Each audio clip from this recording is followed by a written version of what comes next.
প্রিয় ভিউয়ার্স, দেখতে পাচ্ছেন আম্মু কিন্তু এখানে বিকেলবেলা পাকন পিঠা বানাতে বসেছে। পাকন পিঠা মিষ্টি জাতীয় একটি পিঠা। এটা নারিকেল দিয়ে পানি গুলিয়ে ময়দা দিয়ে বানানো হয়। দেখতে পাচ্ছেন প্রথমে আম্মু সবগুলো একসাথে মিশিয়ে তারপর রুটির মতো করে বানিয়ে সেগুলোকে এরকম শেপে কেটে নিচ্ছে। এই যে দেখুন, এইভাবে অনেক সুন্দরভাবে জিনিসগুলো রেডি হয়ে যায়। আপনারা চাইলে কিন্তু আবার সাজ দিয়েও বানাতে পারেন। এবং এই পিঠাটা শিরার মধ্যে রাখা হয়, যার জন্য এটা খুব দারুণ লাগে খেতে। এই যে দেখতে পাচ্ছেন চুলোর মধ্যে আম্মু এই পিঠাগুলোকে ভাজতে দিয়েছে এবং এইখানে আম্মু শিরার মধ্যে সেই পিঠাগুলোকে চুবিয়ে রাখবে।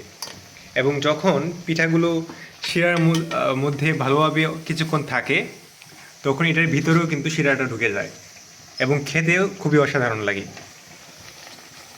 তো এই যেভাবে আম্মু পিঠাগুলোকে ভেজে নিচ্ছে এবং এইখানে দেখতে পাচ্ছেন আম্মু কফি বসিয়েছে। আর একই সাথে দেখতে পাচ্ছেন এইখানে এই ছোট বিড়ালটিও অপেক্ষা করছে পিঠা খাওয়ার জন্য এবং এইখানে এই বড় বিড়ালটিও ঘাপটি মেরে রয়েছে, সেও কখন পিঠার ভাগ পাবে তার জন্য। এই দুটো বিড়াল কিন্তু এখন রেগুলার সব ধরনের পিঠা কিংবা খাবারের মধ্যে যোগদান করার চেষ্টা করে। যে দেখতে পাচ্ছেন আম্মু কফির মধ্যে এই দুধটা জাল দিয়ে ঢেলে দিয়েছে। এইভাবে আম্মু কফিটা বানাচ্ছে।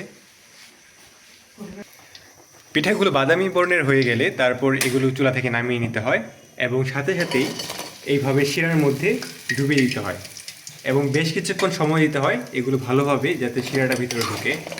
এবং ভেতরে ঢোকার পর এইরকমভাবে রসে টাইটুম্বুর হয়ে থাকবে। তো ভিউয়ার্স, দেখতে পাচ্ছেন আমাদের কিন্তু বিকালের নাস্তা এখন রেডি। চলুন দেখে আসি বিকেলের নাস্তায় আম্মু তাহলে কী করলো। এইখানে দেখতে পাচ্ছেন এটা হচ্ছে সেই পাকুন পিঠা, যেটা যেটা অনেকক্ষণ শিরার মধ্যে চুবানোর পর ডুবিয়ে রাখার পর আম্মু পরিবেশন করেছে। এবং এইটা হচ্ছে জিলাপি, আমাদের শেষ মোড়ে পাওয়া যায় এবং জিলাপিটা কিন্তু খেতে খুবই ভালো যেহেতু এটা চিকন জিলাপি।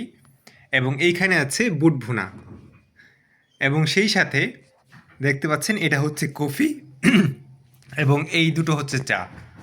যেহেতু আমরা কফি তেমন একটা পছন্দ করি না, তাই আমরা চা খাচ্ছি এবং আমার ছোটো ভাইয়ের জন্য কফি।